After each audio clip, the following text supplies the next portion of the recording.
ছেলে অনেকদিন থেকেই বলছিল দুধ পাস্তা খাবে। তো ঠিক আছে, আজকে ওর মনই রক্ষা করা যাক। সন্ধ্যেতে নিয়ে বসে পড়েছি। তো পাস্তা ঘরে ছিল না, আমি কিন্তু এই পাস্তাগুলো নিজে হাতে বানিয়েছি, তাও আবার আটা দিয়ে। তোমরা চাইলে দোকান থেকে কিনে আনতে পারো। এর জন্য আমি এখানে নিয়ে নিয়েছি 300 গ্রামের মতো দুধ।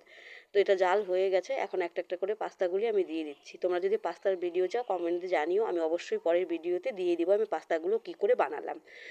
তো যাই হোক, এবার কিন্তু আমার এক এক করে সম্পূর্ণ পাস্তা দেওয়া হয়ে গেছে।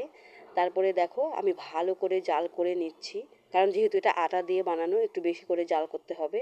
আমি যেহেতু সেদ্ধ করে নিইনি আগে। এবার আমি দেখো এখানে দিয়ে দিব চিনি, আর দিয়ে দিচ্ছি একটু কিশমিশ, আর হলো কাজু বাদাম কেটে রেখেছিলাম কুচি কুচি করে, সেটা দিয়ে দিলাম। তোমাদের কাছে না থাকলে তোমরা এটা স্কিপ করতে পারো, শুধু শুধু বানালেও চলবে। এবার ভালো করে আর একটু জাল করে নিলাম। নেওয়ার পরে আমি কিন্তু মাঝখানে দিয়ে দিয়েছিলাম একটু এলাচ গুঁড়ো, সেটা আর দেখাইনি, সেটা না দিলেও হবে, স্কিপ করে যেতে পারো। তো এখানে দেখো আমার কিন্তু হয়ে গেছে, এরকম গা মাখা যেই হয়ে আসবে নামিয়ে নেবে। এবার কিন্তু আমি নামিয়ে নিলাম। আমরা তিনজন যেহেতু খাবো তাই 3 বাটিতেই নামিয়ে নিয়েছি।